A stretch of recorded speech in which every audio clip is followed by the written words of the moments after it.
When you have a near-death experience and you leave your body, you are still exactly who you are, just outside your body. And we download wisdom or soul information from our past lives. You have access to all that other information.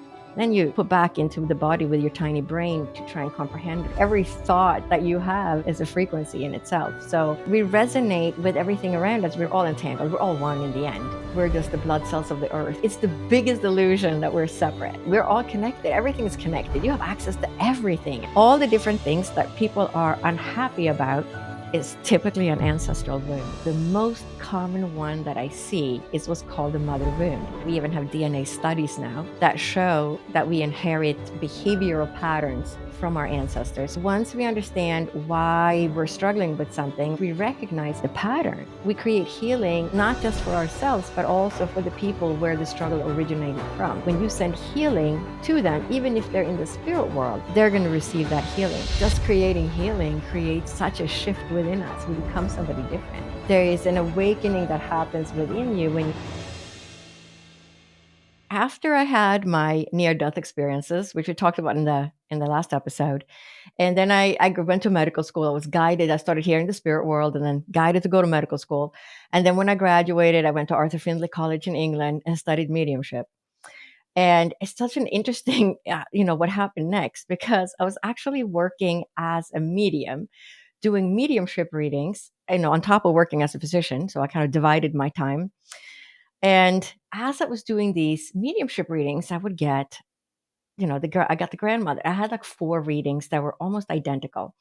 And I got the grandmother, and then I would say to the client, I have this elderly woman with me. She made it into older age, but she had a very tough life. And, she was like abused, physically abused by your grandfather. And I see your mom, and he abused everyone. And then your mother grew up and she married someone, but he was also abusive. And that's your father. And, do you recognize this? Is this, what your family was like? And the client would say yes. And I had literally 4 readings in a row like that. This is just how the spirit world makes me wake up. So they say, they give me all these, and I say, well, what's up with this? Why am I getting the same pattern over and over? So then that led me to actually study something called ancestral healing. And it's actually a form of counseling. So here I am studying online with the man who wrote It Didn't Start With You, Mark Valin, who runs a big center in San Francisco in California. And we were like 200 physicians and counselors from around the world studying with him online. And as I'm sitting and going through the different modules and being taught, how to look at this, on top of having had the counseling, of course, in medical school, right? So you already have the basic understanding of counseling going into a class like this, typically. So he is teaching us the patterns, and I could see, all the patterns, and that the patterns from what I had done in the mediumship reading was actually patterns of ancestral wounds. So now what's interesting is that the Indra's net, or the grid that I was shown during my near-death experience, and I was told everything on earth is connected to each other, but everything on earth is connected up to this grid. That was in 1994. That was my second near-death experience. And it wasn't until 2020 that it really all made sense, because now I could truly see the quantum entanglement of how the things repeat within our families and within, each generation. So that pattern of that abuse in our family, when I did the mediumship readings, that was the pattern that kept repeating.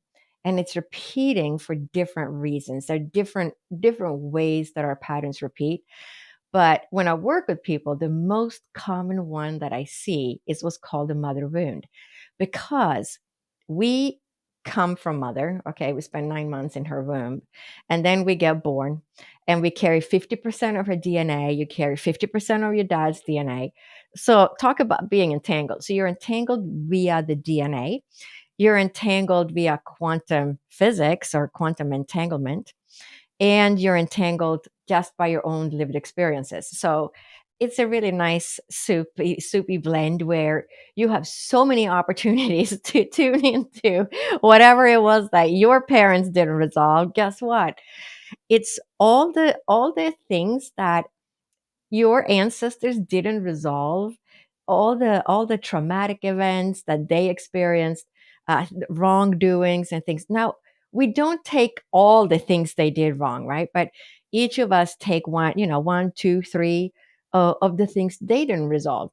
And the pattern of the abuse within the families, we know, right, in psychology, that alcoholic patterns tend to be running in families. You have an alcoholic grandfather, then you have an alcoholic father, then you have alcoholic kids, and it just goes on.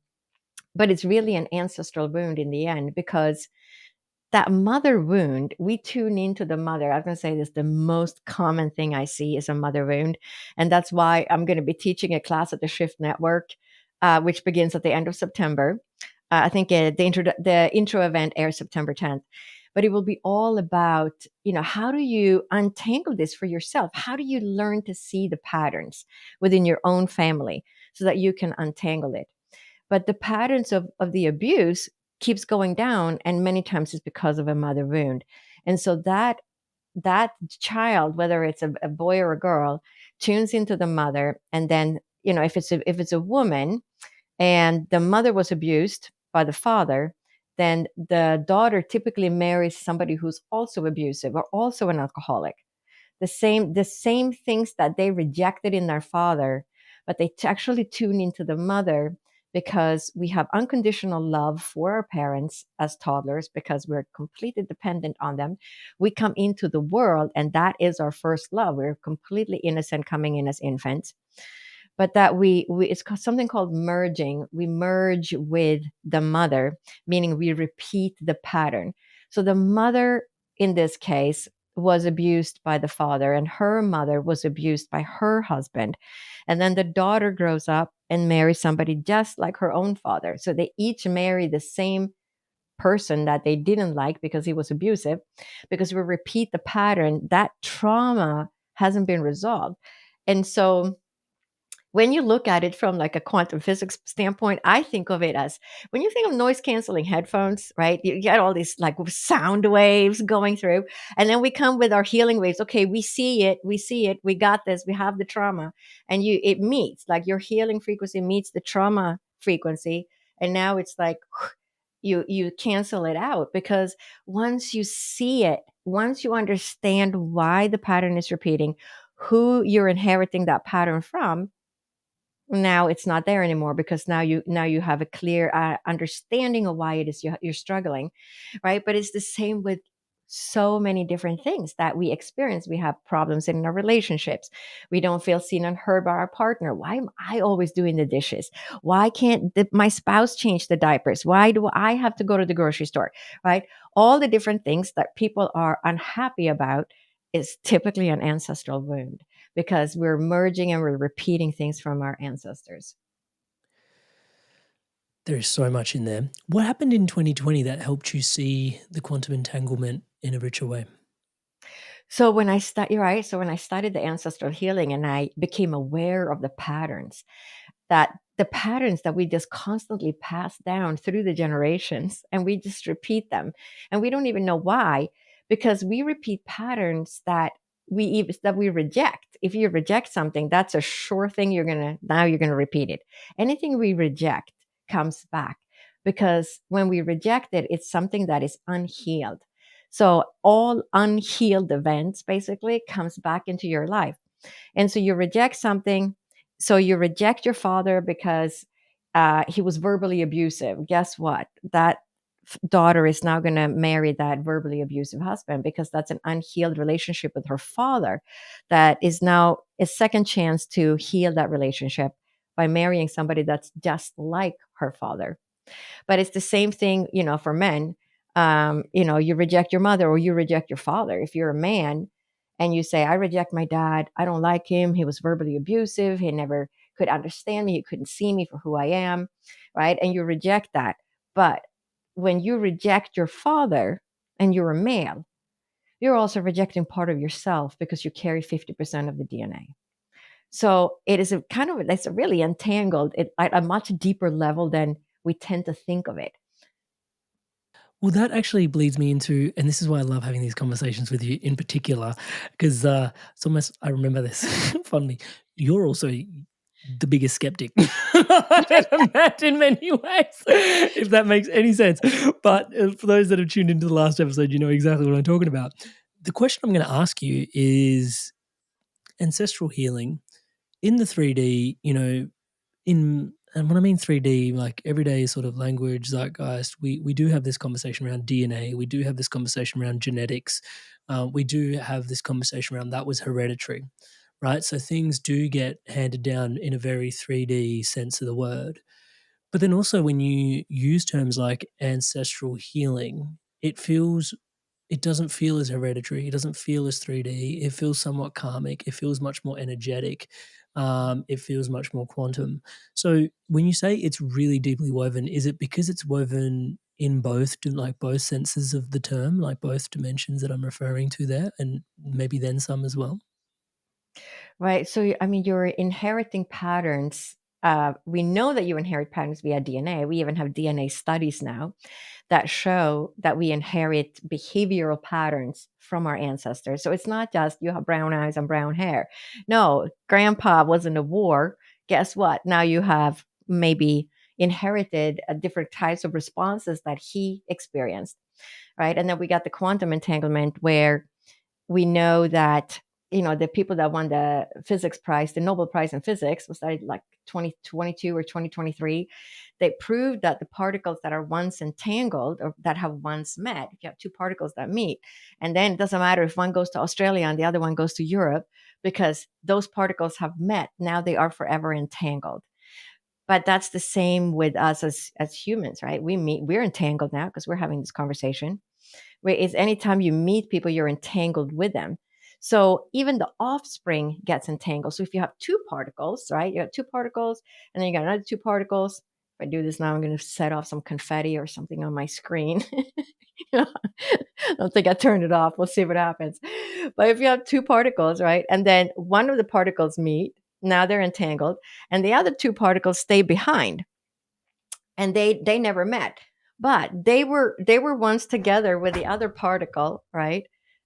And so the other particles that stay behind, they are now entangled as well because the other two particles met. So think of it as, think of your family.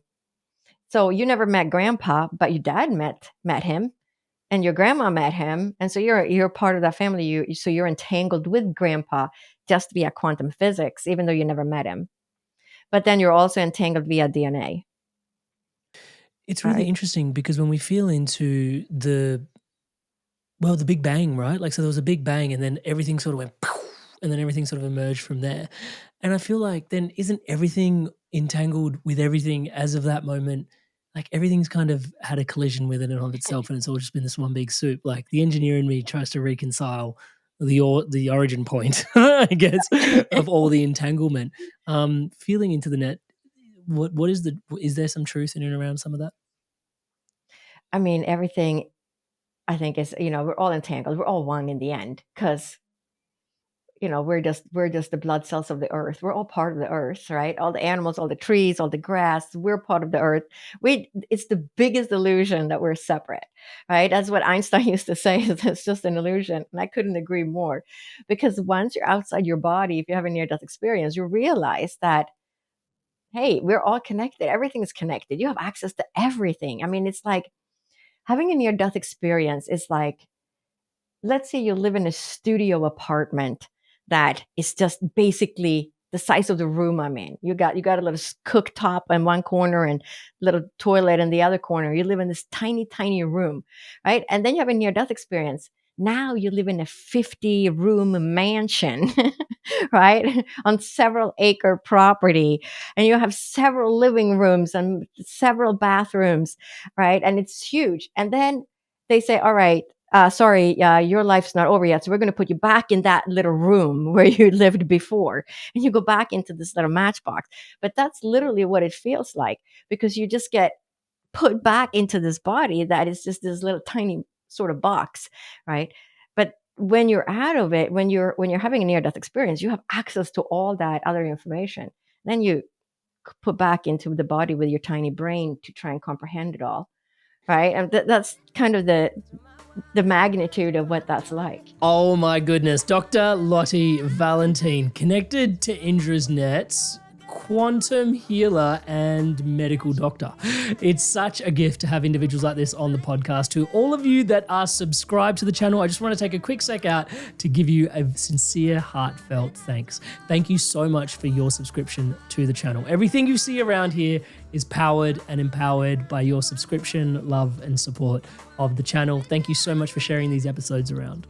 For those of you that aren't subscribed, I invite you humbly to please take a moment to subscribe to the channel. It helps with everything that we're doing here, trying to champion love, positivity, and wisdom around the world.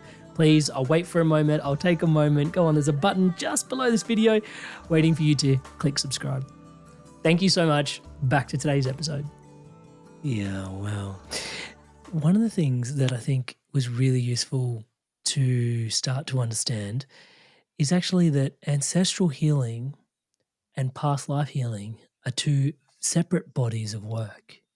That nuance was clarifying for me, that you've got your ancestral healing that you're being handed down by your ancestors, and then potentially your soul is going through a few regenerations, let's call it that, and or spin ups, however you want to look at it. But then the work that your soul is doing versus also the lessons that your soul has decided to incarnate into the form that it's taking on with the ancestral past lives that are sort of, that it's signing up for, knowing what it's going to be at the spearhead in terms of that generational trauma or however you want to look at it as. Those are two separate things, but there is like a dance between the two. Correct me. Right? Like Help you're me out. saying, like, do you bring your ancestral trauma with you from your past life? I'm going to say absolutely. And you also get it from your ancestors in this lineage, right?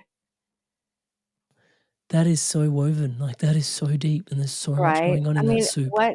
who is to say that I wasn't my own great grandmother who stirred the pot and made all the mistakes and created all the trauma in the family? And now I came back to fix it. Right.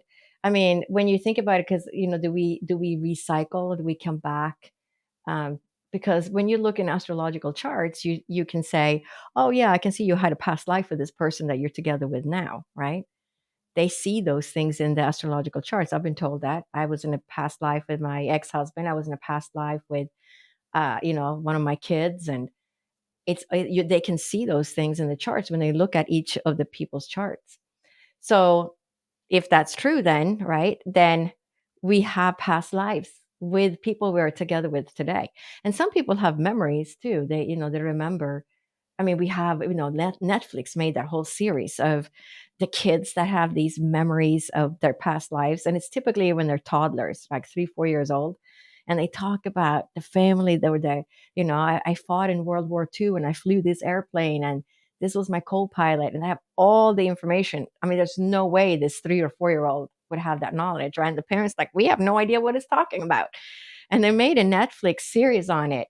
And so we know that kids remember, and there's studies that were done. I mean, I read a book way back, like in the 1980s, 1990s. I think his name was Stephen Ianson, who is like a big, thick book who made a lot of studies on the children in India, I think from different villages. And they remembered saying, I lived in that village over there, and they knew exactly what it looks like. And there are stories like that too on the Netflix. I used to live in Europe. They take the child there. They know the streets. They know exactly everything, the stairs and where they lived, which apartment. And it's fascinating. So, it's just we all don't just remember it. That's the thing. We don't have memories from it. It's like it gets wiped. Here you go. It's a clean slate. Good luck. Figure this one out. Yeah. There's this interesting thing. I think most people's awareness around 7 generations, that conversation, how things go 7 generations up the line and also 7 generations down the line. I find it quite inspiring, personally, to think about. We get into the spiritual development work and we try and better ourselves, and some may see it as folly, but others may see it as everything. And I'm sure, in the spectrum, somewhere along there is the truth.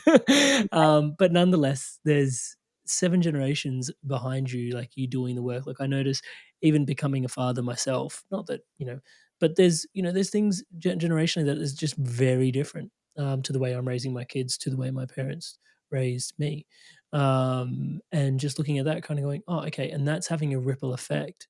Not just like there are certain things that are probably stopping from many generations ago, and then also there are things that I'm drawing a line in the sand around that is going to impact 7 generations down the line.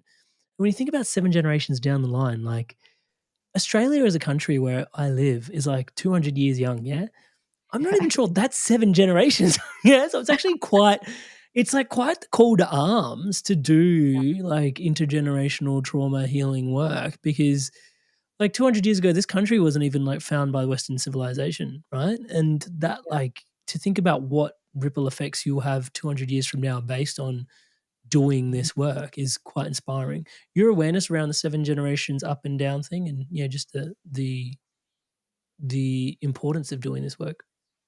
Mhm.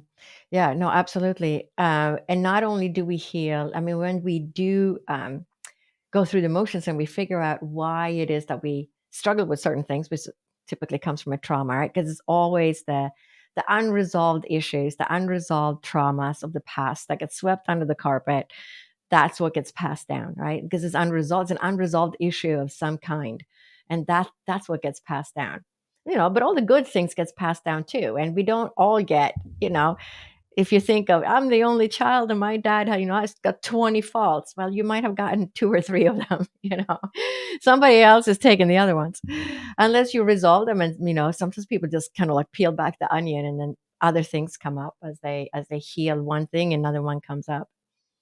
But it's the actions and the reactions and the interactions of our ancestors that gets passed down to us. So the way our actions are, the way our reactions are to different circumstances is based on how you were raised, which is based on how your parents were treated, right? And then we have to untangle those things. And like you said, I'm raising my kids differently, so you have already untangled some of that. But many times we just kind of repeat the same pattern. This is how I was raised. This is how I'm raising my kids. And we don't even question it, right? But you're been questioning it, saying, "Hey, well, I don't want to pass that one on. Stop that trend." Right. But many of us don't have that awareness. And a lot of it is subconscious. Many things that we repeat are subconscious patterns. And we do that because we have unconditional love for our parents, because we're dependent on them. And so we tune into that as children, and we say, I mean, basically your mind says, "Oh, dad, I see how you struggle with your confidence. And I know you really deserve to get that job and you can't get it because you don't have the confidence or whatever that I'm also going to struggle with confidence just like you do, dad, because it's unconditional love. And so we sort of share that burden, and then the patterns just repeat. So, and when we reject things, we repeat it too. So there's all these different ways that we tune into people who raise us and our parents. But even if you don't know your parents, right? So the DNA, we inherit the trauma on the DNA. So they've done studies. There was a great study. It was called Epigenetic Inheritance of Ancestral Odor Fear Conditioning. And it was a study that was done back in 2013. It was published in Nature Neuroscience. And it was a study that was led by Brian Dinas at the Emory University School of Medicine. And it is it's the best evidence yet that we can see how traumatic events gets passed on, intergenerational trauma. So what they did, they took mice and they exposed the male mice to a cherry blossom smell. And every time they smelled the cherry blossom smell, they would get a little electric shock. Well, the mice obviously learned and said, wow, that cherry blossom smell, electric equals electric shock, right? So I'm going to stay away from that. So then they took the sperm of the male mice, artificially inseminated the female mice, so they didn't even get to meet. There's no quantum entanglement in the sense that the mice even got to meet. They just took the sperm from the male mice, put it in the female mice. The female mice then had little baby mice. The baby mice that had never smelled the cherry blossom smell or received an electric shock feared the cherry blossom smell, because that was passed down on the sperm from the father. Now, think of your great grandfather, your grandfather, and your great grandfather. We barely even know our great grandparents, right? The war. I mean, in where I came from, Europe, everybody in my family, World War II, right? All my grandparents, they all, were raised during that time. And my grandmother lived through World War I and World War II, right? So they were all part of that era. Now think about what got passed down. So your grandfather fought in the war, and every time the sirens went off, he thought, "Oh my gosh, this is the day I'm going to die because the airplanes are coming. They're going to bomb us." He takes shelter. Well, he survives, right? Then he has kids, and we know now from studies on humans, from the Holocaust survivors, that we pass down genes and identify genes. One is like the FKBP5 gene, and some other genes, and they can see that things change on the genes. So when you then have your offspring, so now let's say it was your grandfather in that war, and let's say now you have a daughter, and your daughter grows up, and all of a sudden she has this tremendous fear of sirens. Now, she never had an accident herself, right? Well, where is that coming from then, right? So that's the inherited fear that came from the grandfather in the war. So we can see how things get passed down from the studies and from human studies as well, and how we actually inherit trauma on the DNA. But when you think about it, right? When you think of the way our computers are in our network, like our computer is a hard drive. It's completely worthless unless you have software on it, because you can't really use it. It's just a hard drive. And then you get all the software on it. Then you store all the software in the cloud, or in Dropbox, or somewhere in the cloud, or you get a phone. And then your computer or phone breaks. You go to the store, you get a new one. And you're like, "Oh, thank gosh, I stored everything in the cloud." And you just download all the information back onto your device, right? But now think of it. Think of us humans, all right? Our body is like a hard drive. It's like a computer hard drive, and our soul, everything that we experience, because when you have a near death experience and you leave your body, you are still exactly who you are, just outside your body. I mean, literally, the soul is the cloud. We store the soul in the cloud, and then the body dies. So we go up there for a while, and we're like, "Wow, it was a bad body. I'm gonna come die. I'm gonna come back. You want to come with me? I'm gonna have this great life." And then we go back and we get a new body, and we download wisdom or soul information from our past lives. So I'm going to say that's how we then access our past life information, because everything is stored in the cloud in the end, right? Because you're still there. When you die, you're still there. That's how we do mediumship readings. We communicate with the spirit world, and the spirit world, it's not it's not the energy or information that was left behind, because the spirit world is aware of what we are doing now and the problems we are facing now, right? And that often comes through during a reading. Like the spirit world will say, "I know you're struggling with something right now. It has to do with one of your children, and don't worry, it's everything's going to be okay. And I know you did these different things." And so the spirit world is very aware of what's happening. So basically, that our soul, we go to the cloud, and then we wait for a new incarnation, and we come back, just like we get a new computer, a new phone, and we download the software. One of the pieces you mentioned earlier on also was this noise cancelling headphones example. I love the cloud metaphor, by the way. It was like so perfect. The noise cancelling headphones thing as well, right? Which is, you've got this frequency of, the traumas being handed down, but then also your healing frequency. And I think the noise cancelling example was really profound, because it's like, not only do you, because sometimes healing can be this sort of, how does it actually work? And we will get into those questions in just a moment. But I thought maybe this is a good segue, actually, even. But yeah, the hearing, like, yep, this frequency is coming in, and then you've got noise cancelling, which is like like leveling out all of those other frequencies so that they're actually zoom, like they get neutralized. That's quite a, I've never really visualized healing that way before. Can you unpack that and describe that a little bit further for us? Yeah. I mean, this is my understanding of it. That's how I look at it when I do healings, when I work with people. Because when you think of, everything is energy in the end, everything is frequencies in the end. And when you walk into a room, you feel the anger of people. right? If somebody's angry, you're like, oh, I'm staying away from that person, right? We feel that. We feel the energy. We feel love energy. We feel angry energy. We feel somebody's really stressed. We feel it, right? Because we're human creatures. We're tuned into that energy. But it's the same with the energy that we're having difficulty with.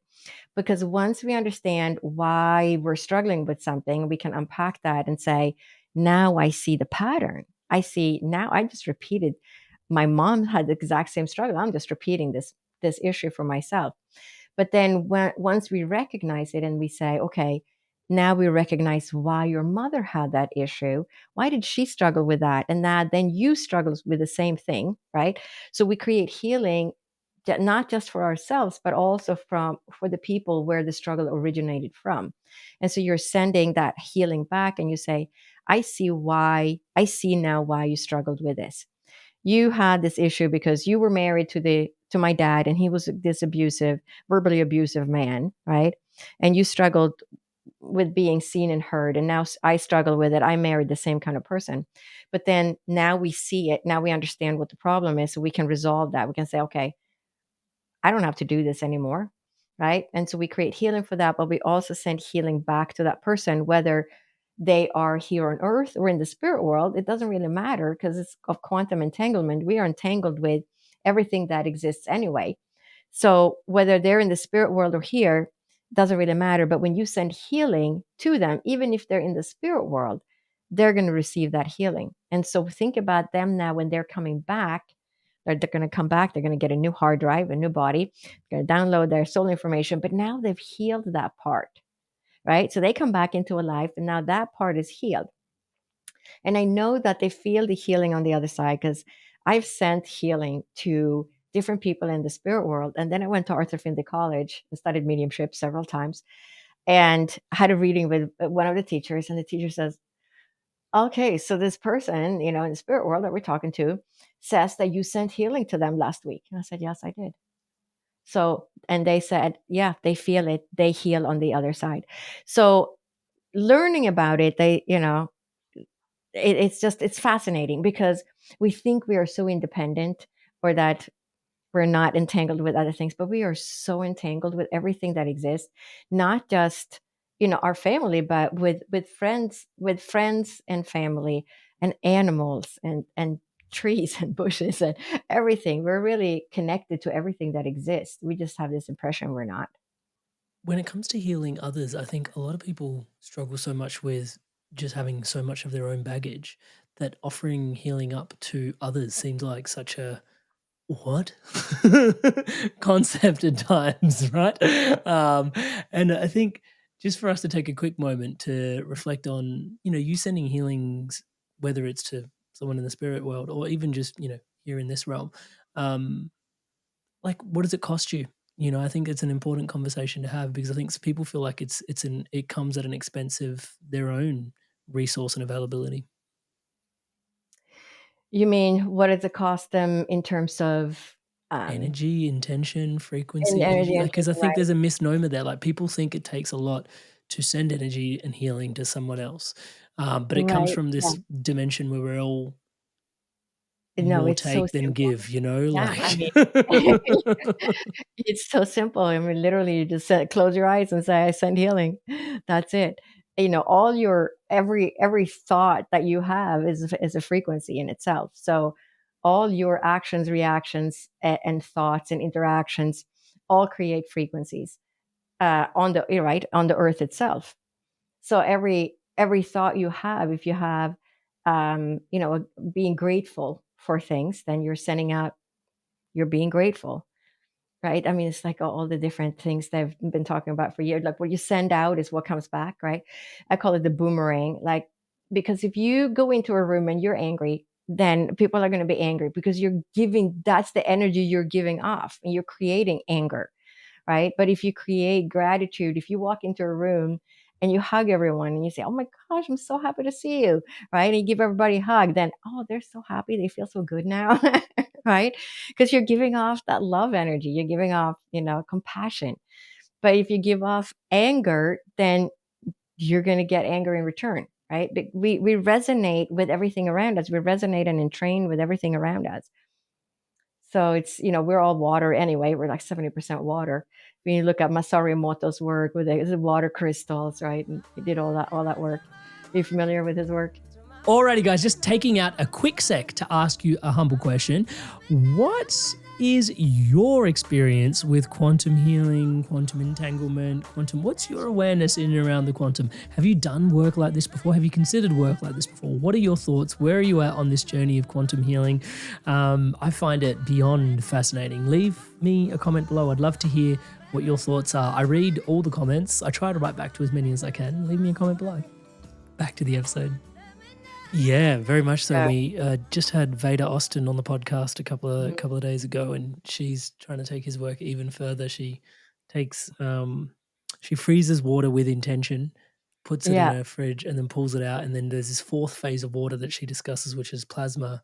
And she's actually created this stuff called hydroglyphs, which is like water consistently communicates certain things back to her, and she's building like the language of water. It's really trippy. Anyway, it was a fantastic Yeah. conversation. Oh, yeah. I mean, it Yeah. is super trippy because, it's a medium that holds energy. It holds information, and we hold information that way.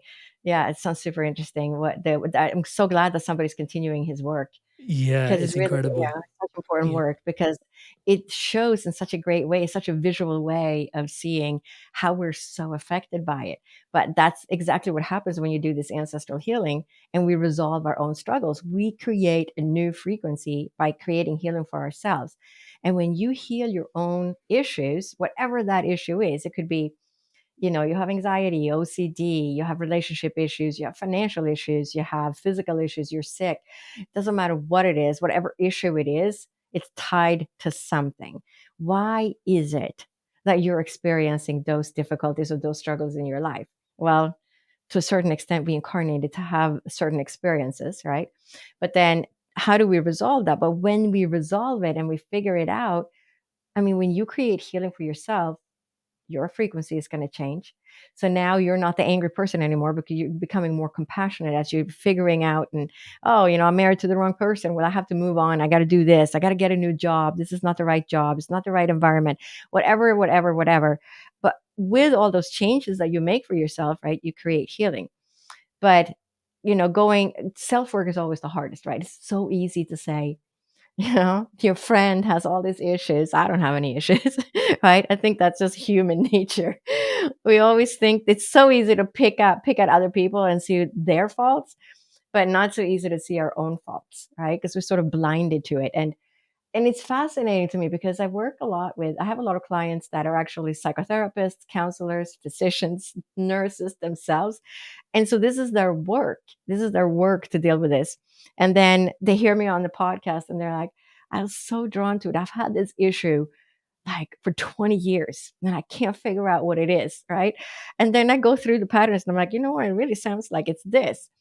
And then you watch their jaw drop and then say, wow, I couldn't see that. Like I do this for people all day long, but I couldn't see it for myself.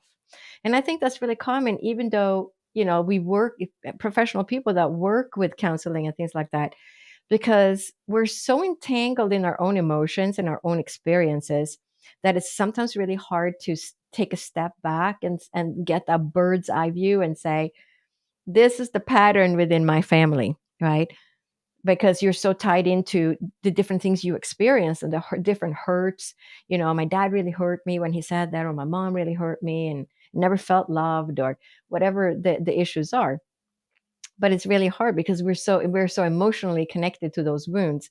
And then to learn to take a step back, let's look at this pattern, and then you see it, now you can heal it. It's like, when the child learns multiplication.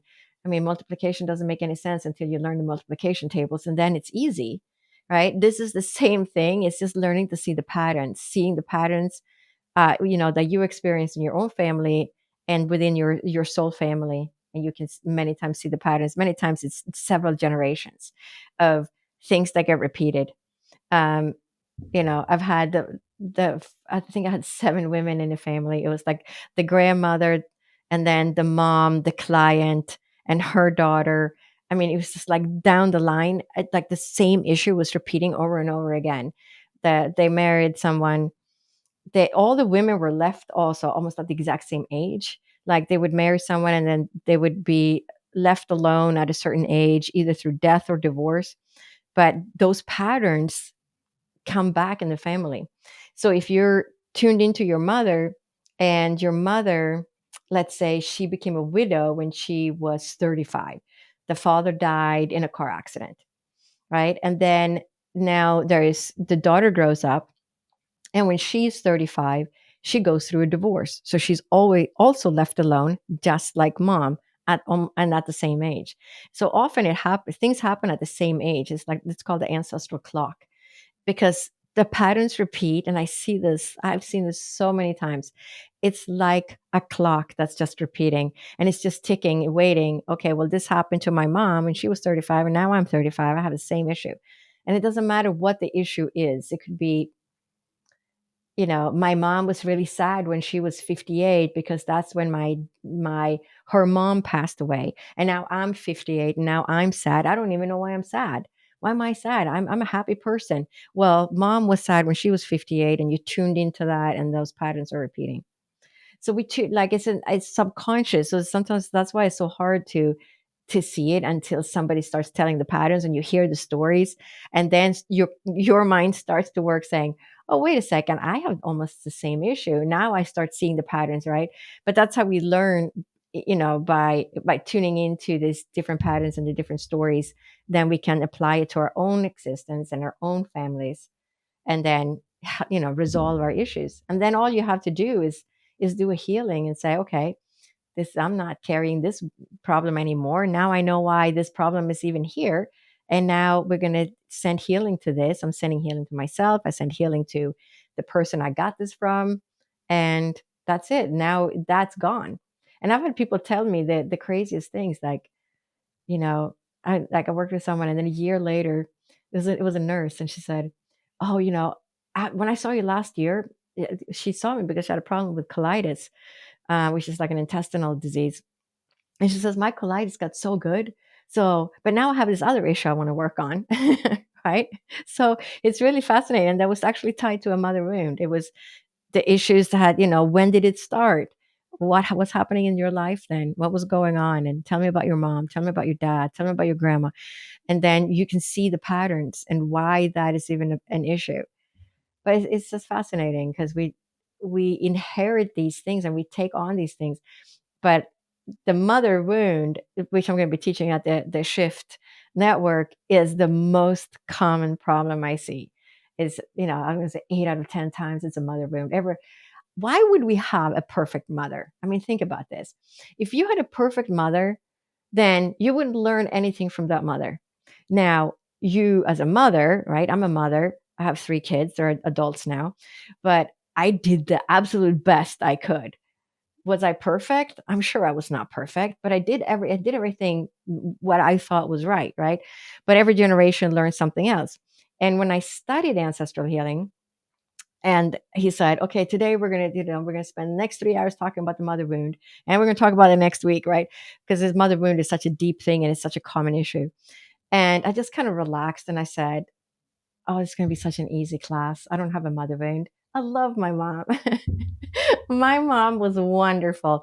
Couldn't have asked for a better mom. I mean, she really was. She was like a very nurturing and loving mom, like just a wonderful mom. And as I'm sitting through these lectures, right, I'm listening, well, I kind of have that struggle. I've always been struggling with those things, but I had a perfect mom, right? As you go down the rabbit hole, you realize that even when you think you have a perfect mom, you most likely still carry a mother wound, because it's just, I'm going to say it's more hidden. It's more like under the surface. Now, if you had a mother that was abusive or an alcoholic, or really struggled, it's kind of obvious, because you weren't loved. They never told you they love you. You maybe have been abused in one way or another. Nobody really cared for you. We know that you carry a mother wound because your mother wasn't able to be nurturing you in any way.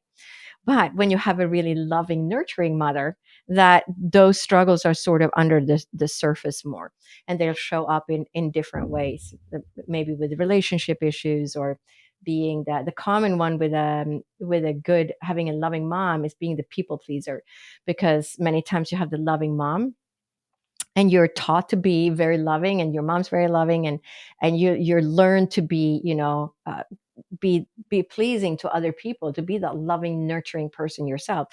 But it's the people pleaser that typically ruins a relationship, because they are always giving. So they give, give, because that was the relationship they had with their mother.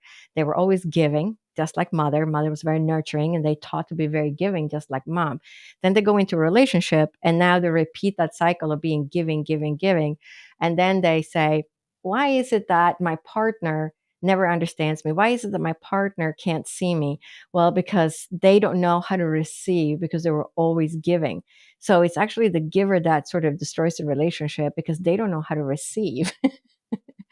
See what I'm saying? It's so hidden. These things are so hidden under the surface. But once you hear it, it's like the light bulbs go off. You're like, oh my gosh, I know people like that, right? You start thinking about your own family and your how you were raised, and your sisters and other people in your family.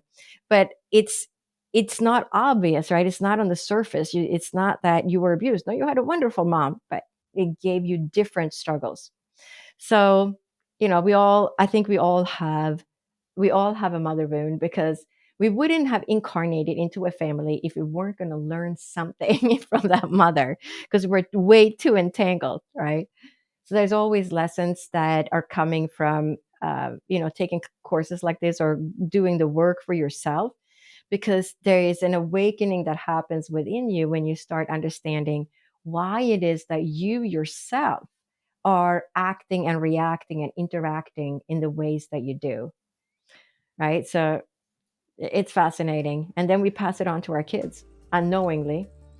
Hi there, guys. I wanted to take a quick moment just to introduce you to my one-to-one coaching. It's something that I deeply love doing. As you can tell, conscious conversation is such a massive part of my life. And having one-to-one, deep, meaningful conversations with people where I get to show up as your brother or as the coach or as your mentor has been such a gift for me personally, and a gift for lots of the people that I have supported on the journey of living a more spiritually empowered, spiritually powered, spiritually aligned life. You don't have to take my word for it. Here's some examples of people all around the world that have experienced profound transformations through this coaching experience. Amrit is a fantastic coach. In a few sessions, he got to a depth that I'd only experienced before working with certain medicines. He's gone through a lot of the struggles that you're probably facing, and Amrit's been a really strong, supportive figure in my journey. In control of myself. I'm kinder to myself. I actually have that vision and a purpose. I do feel like I'm a better version of myself already. Amazing energy. He was easy to talk to, which made me easy to trust him. Working with Amrit at 9 o'clock on a Saturday morning, and really I was bouncing out of bed. Whenever I get off the calls with Amrit, best money we've ever spent. I would not recommend him, because I don't want everyone to know about him, and then I won't be able to book him. If he gets too busy, I won't get my turn. I would say absolutely. There's no way you can work with Amrit for a period of time without being transformed. So if you're considering him as a coach, do not hesitate, because you won't be disappointed. Alrighty, so hopefully that's inspiring your evolution onwards and upwards. And if you are so inspired to evolve, you can book in a one-to-one call with me directly at www.amrit.coach/life. And guys, if I can say so myself, I do think this is something quite special. Most people that I see building things online don't really work with people this deeply, this intimately, one-on-one as things start to grow, just because it is so time intensive. And yet I'm so deeply passionate about the transformation that comes from one-to-one coaching that just isn't available anywhere else. It would be my absolute honor and a pleasure to support your spiritual awakening, your spiritual path, your spiritual unfoldment. It is my life's work. I look forward to seeing you in the call. Back to today's podcast. I was tuning into Gabor Mate's work recently, and he was talking about how, because he was the oldest of three brothers, but each of them had a different set of parents. Same set of parents actually, but the way he described it is we each had a different set of parents. The set of parents he had were stressed, fleeing the Holocaust. Yeah. And then the set of parents his middle brother had were like, they had established like a really nice sort of middle class like things were settled. It was much more of a Mhm. peaceful environment. Mhm. Yeah. And then the third brother had the same Yeah. parents, but completely financially stressed and wired. Yeah. Mhm. And so that was like a very different set of parents. And Gabor goes, he literally were three different parents. Like were three Yeah. very different epigenetic activations, if you want to call it that Yes. way, for each of those brothers, even though they're brothers. They grew up in the same, with the two same parents, but like literally they couldn't be any more different. And it Yes. manifests in the way that they've grown up and like they see the personality Mhm. traits. And he went as far as saying, for the longest time, the oldest and the youngest brother could identify this, Mhm. being as aware as Gabor is. But they also Mhm. then projected on the second brother, kind of having this like relationship with like, you know, a bit more smoother sailing, let's say. But Yeah. he also, you know, it wasn't always the case. Like internally, he's got his own stuff going on, you know, and then he unpacks that further at length. Very interesting. Very Yeah, I interesting mean, how the you whole, know, it is super interesting. I mean, I think of my own family. I have 3 older brothers, and my 2 older brothers are 14 years older and 12 years older, and then the younger one is 5 years older. So I really just grew up with one brother, right, that was 5 years old, because I have no memories of my when I was 6, they were 20 and 18, right? They were already out of the house. They were already, like, doing military service. So such a different upbringing, you know, same family, but especially when there's 2 litters like that, like you have an older group of kids and then the younger. So, you know, my older brothers, they were, you know, my dad was in med school. They were happy if they got any kind of you know, sandwich with anything on it, not just butter, you know. And then by the time I came along, you know, my dad had been working as a doctor for years. There was always yummy foods around, right? So it's completely different upbringing. They always went camping. By the time I came along, my parents could afford to go on vacation and stay in a hotel. And I would beg, why can't we ever go camping like my friends do? No, we did that already. Right? So it's very, very different coming from the same family. But even my kids, my oldest was 6 and my second was 3.5, and then my daughter was born. So there's, you know, only 6 years from the oldest to the youngest. But I'm going to say it was very different again, because my youngest child that was born when I had my near death experience was going to be raised very differently, right? My boys were already 6 and 3.5, so especially the 6-year-old, right? His personality is almost set now. He's almost 7, and so he got the least of the hippie mom, having had a near death experience, right? But my daughter, she got the full effect. She got the complete 100% hippie mom, right? So the full floral rainbow download.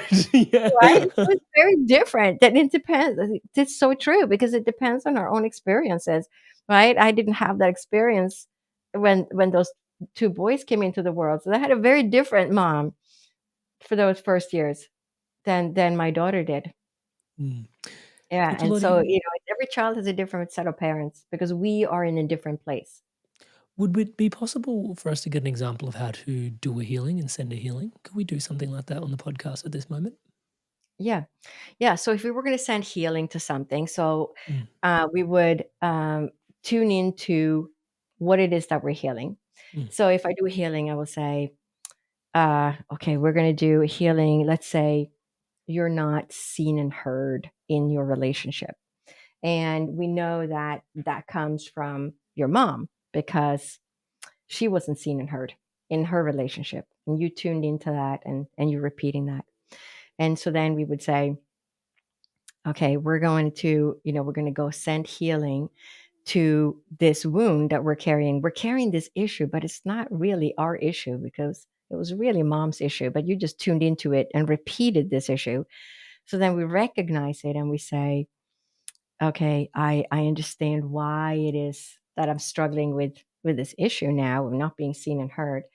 But now I understand, mom, that you struggled with the exact same thing because you weren't seen and heard in your relationship with that. He never really could recognize you for the different things that you did. But now I understand, mom. I'm just repeating this issue.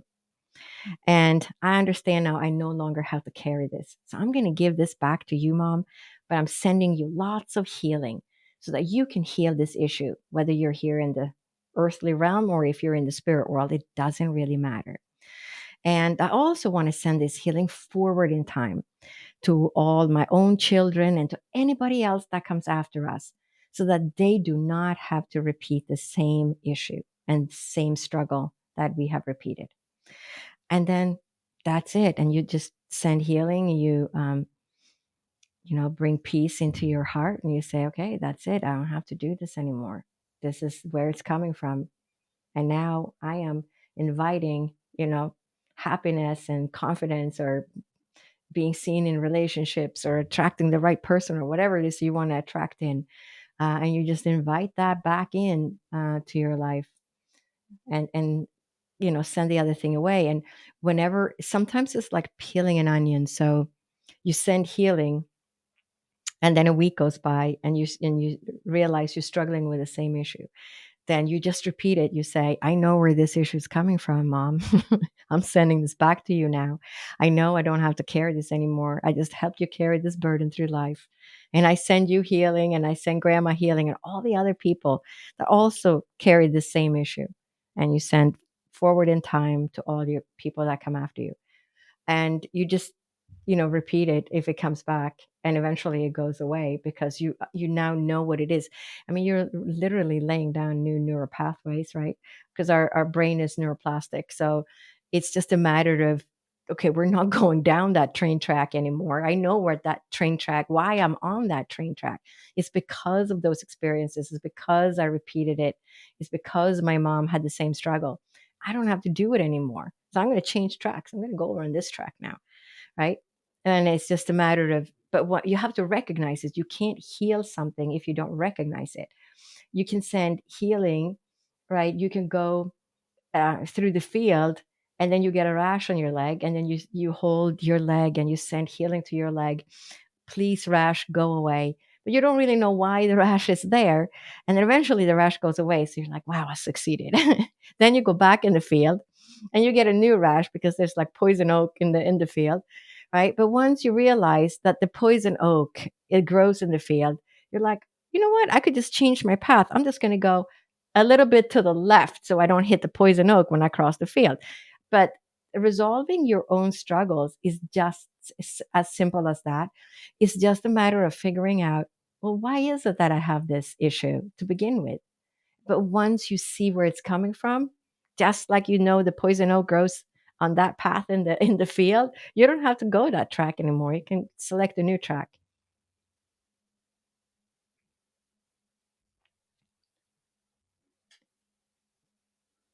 Thank you so much for guiding us through that. What does it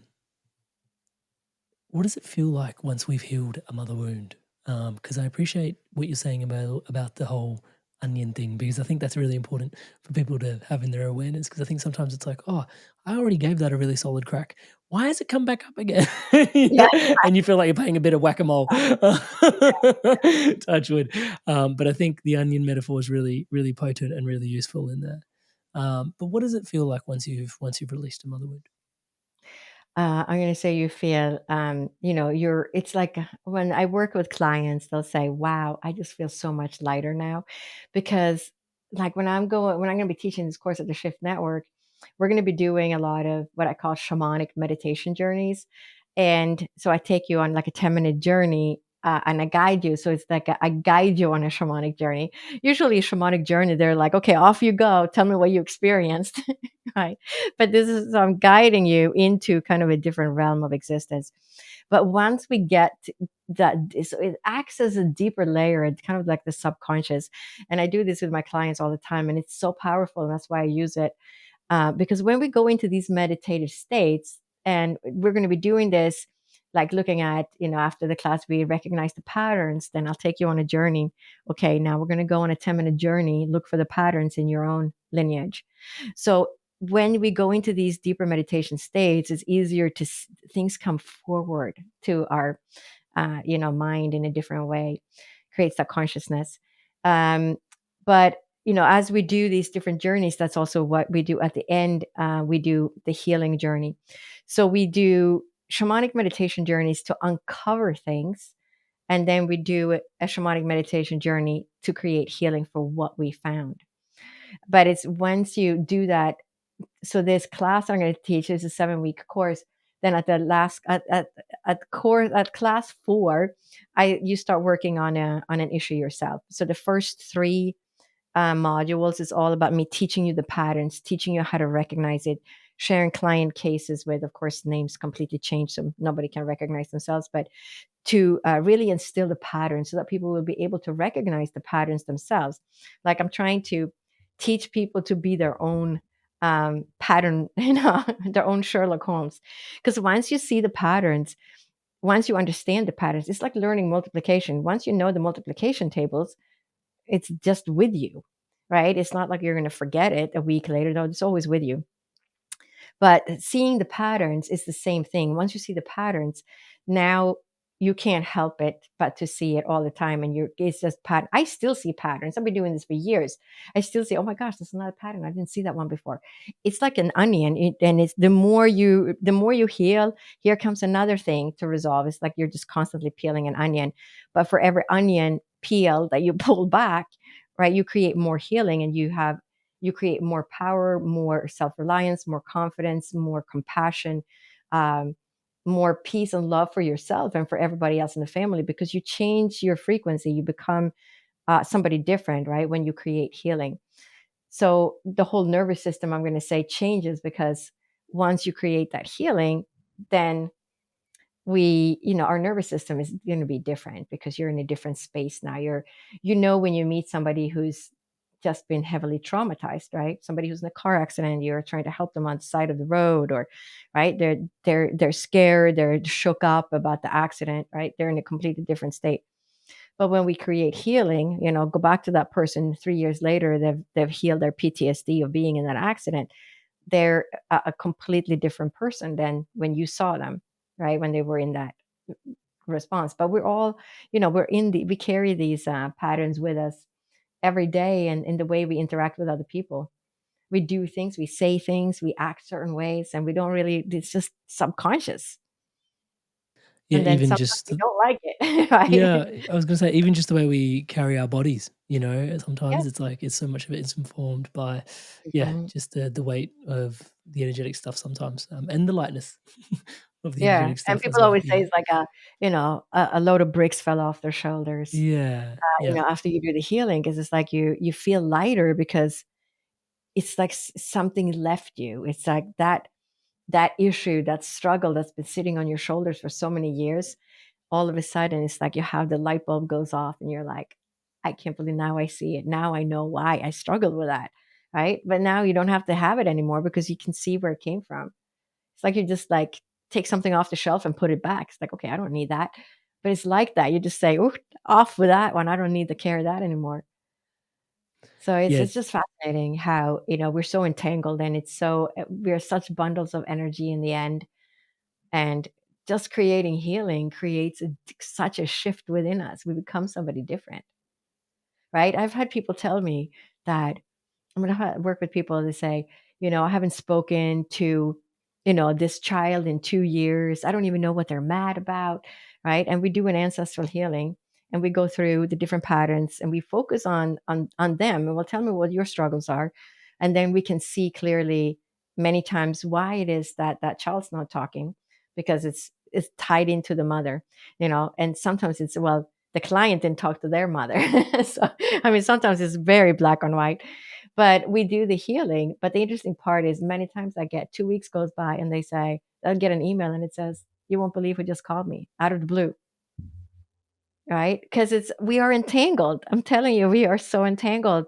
It's that quantum physics. The mother creates the healing, and then the daughter turns around, and all of a sudden, something shifted. I'm going to give her a call, right? Because we can feel that. We feel that entanglement.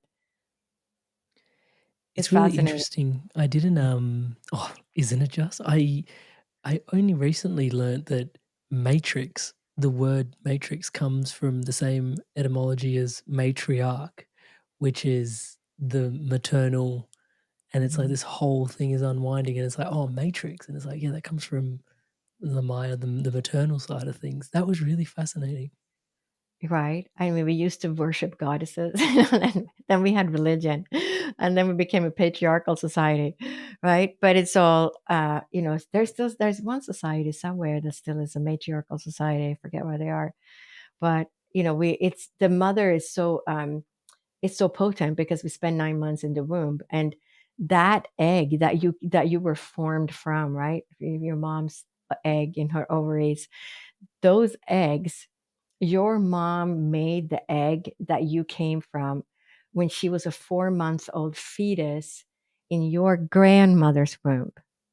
So now think about what you right. I mean, we're just talking DNA now, right? We can forget quantum physics and everything else and your That own is so experiences, trippy. right? Right. Think of the egg that your mom made when she was a 4 month old fetus in your grandmother's womb. What was going on in your grandmother's life when your mom was a 4 month old fetus? Right? You can't even, I know we don't even know, might not want to know, but think about it and think what then got, changed, because, the epigenetics is going to change and it's going to code the DNA differently. And so we know that, people who come from traumatized families, for example, they're more likely to get diabetes or more likely to have high blood pressure, all these different things because it changes the gene markers based on the experiences they had. Now we become more prone to have certain diseases, right? Just because of their traumatic events. But it's the same with, you think of that egg that you came from. Yeah. And then your mom came out and then right? I mean, it's like it goes back generations. We don't think about it that way because we think we're so separate from everything. That's just an illusion. Or Because the we're illusion. so entangled with both DNA and quantum physics. And Yeah. then we have our own lived experiences on top of it, right? We can't forget our own lived experiences, how we were mistreated or things like that. But ultimately, why did those things happen if you were one of those people that were mistreated in one way or another? Well, you have to look at the parents. Where did they come from? And what were the wounds they were carrying? And then that transfer down to you. For those that are new to quantum healing, I just wanted to take a quick moment. I know before I let you go today, but I think there are some people that are probably new to quantum healing. And there's this really trippy dippy thing, which is in the quantum, even quantum computing is trying to play with this like time as a variable, which is really interesting because as humans, we look at things so linear, right?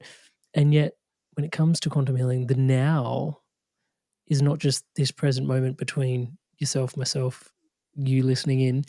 It's also like this big eternal now, and your past and your present is all included in this one big now, and that time is, like you said, the illusion.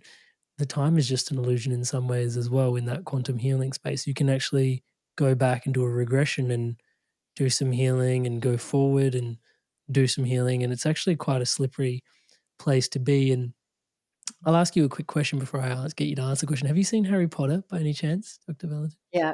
Hmm. Yeah. My favorite one is The Prisoner of Azkaban. And it's Sirius Black, who's actually Harry Potter's uncle, but he's been this criminal for a while. And at the end of, sorry for those that haven't watched it, most of you probably have, and for those that aren't Harry Potter fans, please bear with me just a couple of secs. But there's this really interesting thing because one of his friends, Hermione Granger, has this time, like she's actually got one of these, which is a sand timer thing, which she can flip.